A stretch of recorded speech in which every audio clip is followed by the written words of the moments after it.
महाराष्ट्र में खेला होने की पटकथा लिखी जाने वाली है कि आज बनेगा महाराष्ट्र की राजनीति में भूचाल लाने का समीकरण। क्या बीजेपी के चाणक्य कहे जाने वाले अमित शाह ने महायुति का फॉर्मूला तय कर लिया है? ये सवाल इसलिए क्योंकि महायुति में एक और बड़ा चेहरा शामिल हो सकता है। उद्धव ठाकरे को झटका लग सकता है और चेहरा है मनसे यानी महाराष्ट्र नवनिर्माण सेना के चीफ राज ठाकरे। राज ठाकरे दिल्ली में डेरा डाले हैं। सूत्रों की माने तो आज गृहमंत्री अमित शाह से मुलाकात कर सकते हैं।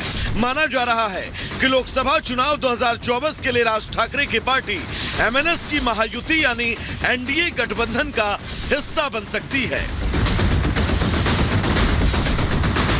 अगर सारे समीकरण सही बैठते हैं, राज ठाकरे और शाह के बीच सीट शेयरिंग को लेकर बात बन जाती है, तो इससे महाराष्ट्र में एनडीए और बड़ी हो जाएगी।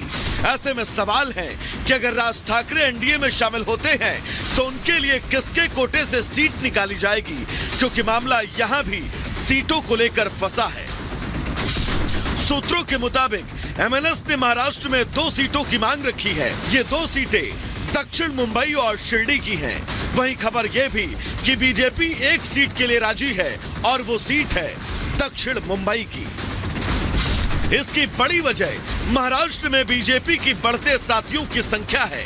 राज ठाकरे के साथ साथ महाराष्ट्र बीजेपी के बड़े नेता और डिप्टी सीएम देवेंद्र फडणवीस और चंद्रशेखर बावनकुले पहले से ही दिल्ली में मौजूद हैं। माना जा रहा है कि शाह से मुलाकात के बाद सीट शेयरिंग को लेकर होने वाली बैठक में राज ठाकरे के साथ दोनों नेता शामिल होंगे।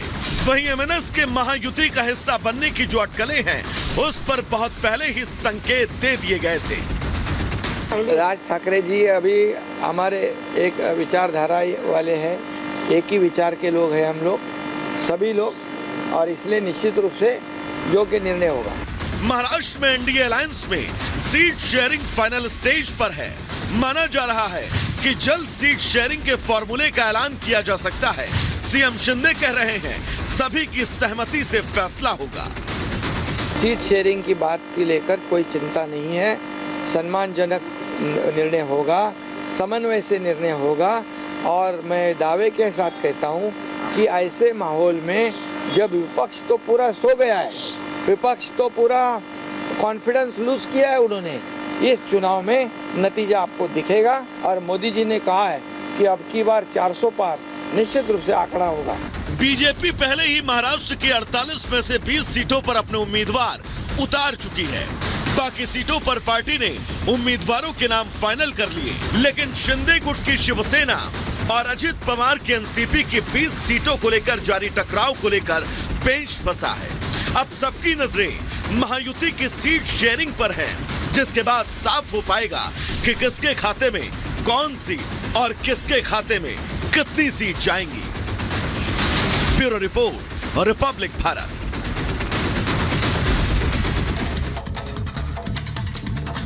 वहीं केंद्रीय मंत्री पशुपति पारस को लेकर बड़ी अपडेट मिल रही है। बड़ा ऐलान वो कर सकते हैं। 11:30 बजे प्रेस कॉन्फ्रेंस करेंगे पशुपति पारस, और जानकारी ये मिल रही है कि एनडीए से अलग होने की भी और अपने पद से इस्तीफा दे सकते हैं। ये बड़ी जानकारी आ रही है, बड़ी खबर आपको बता रहे हैं। कुछ ही देर में केंद्रीय मंत्री पशुपति पारस यहां पर बड़ा ऐलान कर सकते हैं। 11:30 बजे का वक्त बताया जा रहा है जब वो प्रेस कॉन्फ्रेंस करेंगे, और बड़े ऐलान में 2 अहम बातें शामिल हो सकती हैं। पहला, केंद्रीय मंत्री पद छोड़ सकते हैं पशुपति पारस, और इसके अलावा एनडीए भी छोड़ सकते हैं। एनडीए का दामन भी पशुपति पारस छोड़ सकते हैं। यह बड़ा ऐलान उनकी तरफ से किया जा सकता है।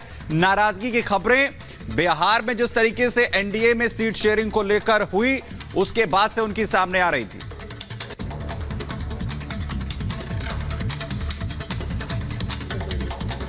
और एक और बड़ी खबर की बात करते हैं, और बड़ी खबर बीजेपी कोर कमेटी के बैठक से जुड़ी हुई। जी हां, देर शाम कल बीजेपी की कोर कमेटी की बैठक हुई और कई सीटों पर मंथन हुआ है। जी हां, 8 राज्यों के सीटों को लेकर, उम्मीदवारों को लेकर मंथन हुआ है, और बहुत जल्द नामों का ऐलान भी होने वाला है। जी हां, देखिए, 8 राज्यों के उम्मीदवारों पर चर्चा हुआ, तो तीसरी लिस्ट के लिए नामों पर मंथन भी हुआ है। यूपी के 25 सीटों पर चर्चा हुई है। शाह, योगी, नड्डा इस मीटिंग में मौजूद थे।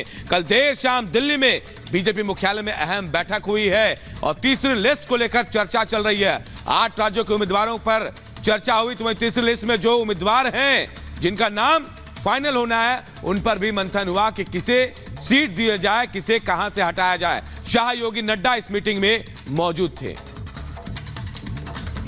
तो मंथन लगातार जारी है, 2 लिस्ट जारी हो चुकी है और अब तीसरी लिस्ट की बारी है जिसे लेकर कल एक बार फिर मंथन हुआ है और 8 राज्यों को लेकर यह चर्चा हुई है। ये हम आपको बताते हैं कि क्या क्या इसमें हो सकता है। यूपी की 25 सीटें भी इसमें शामिल हैं। शाह, योगी और नड्डा के बीच मुलाकात हुई। दिल्ली में कोर कमेटी की बैठक हुई जिसमें 8 राज्यों के उम्मीदवारों पर चर्चा की गई है। मजबूत उम्मीदवारों की पहचान की गई है। शाह, नड्डा, योगी मीटिंग में शामिल रही, हम आपको बता रहे हैं। मजबूत उम्मीदवार देखना, विनेबिलिटी सबसे पहले बहुत जरूरी है। करीब 100 सीटों को लेकर इस दौरान चर्चा की खबर सामने आ रही है और यूपी की 25 सीटें भी इसमें शामिल थी, इसलिए सीएम योगी आदित्यनाथ भी शामिल थे। यूपी, राजस्थान के नामों पर मंथन हुआ है। हरियाणा, महाराष्ट्र को लेकर भी चर्चा हुई है इस बैठक के दौरान, ये हम आपको बता रहे हैं। और इस वक्त हमारे सहयोगी जतिन हमारे साथ जुड़ गए हैं दिल्ली से। सबसे पहले उनसे बात करते हैं। जतिन, 2 लिस्ट जारी हो चुकी है, उसमें भी कई सरप्राइजेस हमें देखने को मिले और अब तीसरी लिस्ट की बारी है, इस पर भी सबकी निगाहें हैं। क्या हो सकता है, इसमें भी कुछ चौंकाने वाला होगा?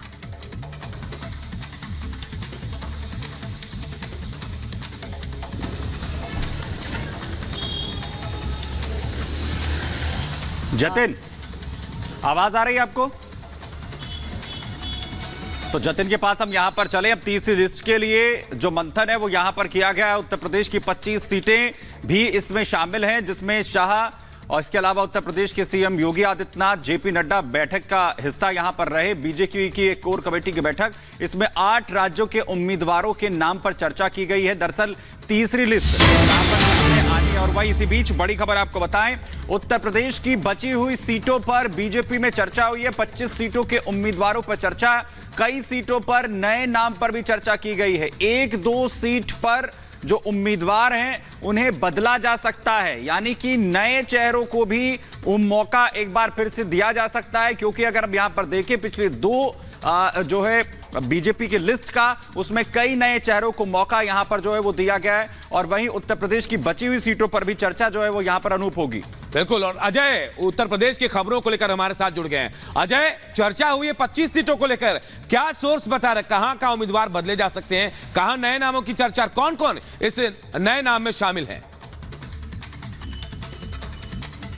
बिल्कुल, पहली लिस्ट जब बीजेपी की आई थी तो काफी कुछ स्टेबल दिखाई दिया, बहुत बड़े परिवर्तन ऐसे देखने को मिले नहीं, लेकिन जो रह गए थे नाम उनको लेकर चर्चा थी कि बड़ा परिवर्तन देखने को मिल सकता है। और इसमें जो सबसे बड़ा नाम कह सकते हैं वो है कैसरगंज से ब्रजभूषण शरण सिंह का, जिनकी टिकट कटने की संभावना पूरी दिखाई दे रही है। उनकी जगह पर उनके बेटे या उनकी पत्नी को टिकट दे सकती है बीजेपी, ये महत्वपूर्ण जानकारी है। इसके अलावा रायबरेली में जहां पर गांधी परिवार पूरा गढ़ रहा है पुराना, जो सपा का विधायक तोड़ के बीजेपी अपने साथ लेकर आई है, मनोज पांडे, उनको टिकट दिया जा सकता है, इस बारे में भी जानकारी है। इसके साथ ही देवरिया, जो हॉट सीट है देवरिया को लेकर लगातार चर्चा थी, वहां टिकट रिपीट हो सकता है रमापति राम त्रिपाठी को, तो तमाम ये जानकारी है। मैनपुरी भी एक और हॉट सीट है जहां पर बहू वर्सेस बहू की बात की जा रही है, पन्ना यादव को लड़ाने की भी बात की जा रही है। लेकिन एक बड़ा नाम जिसकी चर्चा हुई है उस मीटिंग में, जयवीर सिंह, जो पर्यटन मंत्री उत्तर प्रदेश की सरकार में, उनका जो बैकग्राउंड है मैनपुरी में मजबूत बैकग्राउंड के संग वो आते हैं, काफी सपोर्ट है उनको वहां, उनके नाम पर भी काफी सारा डिस्कशन हुआ है। इसके साथ ही सहारनपुर की सीट पर, मेरठ की सीट पर और कानपुर की सीट पर, इन सीटों पर उम्मीदवार जो है पिछली बार की बजाय नया देने की भी तैयारी बीजेपी की तरफ से की गई है। तो कैसरगंज एक महत्वपूर्ण सीट है। इसके अलावा मेनका गांधी को लेकर महत्वपूर्ण बात है कि उनका टिकट उनको मिल सकता है, टिकट रिपीट हो सकता है। लगातार चर्चा मेनका गांधी, वरुण गांधी को लेकर हो रही थी, तो ये सब महत्वपूर्ण जानकारी है। काफी नए चेहरे भी इस बार बीजेपी उत्तर प्रदेश में उतारने की तैयारी में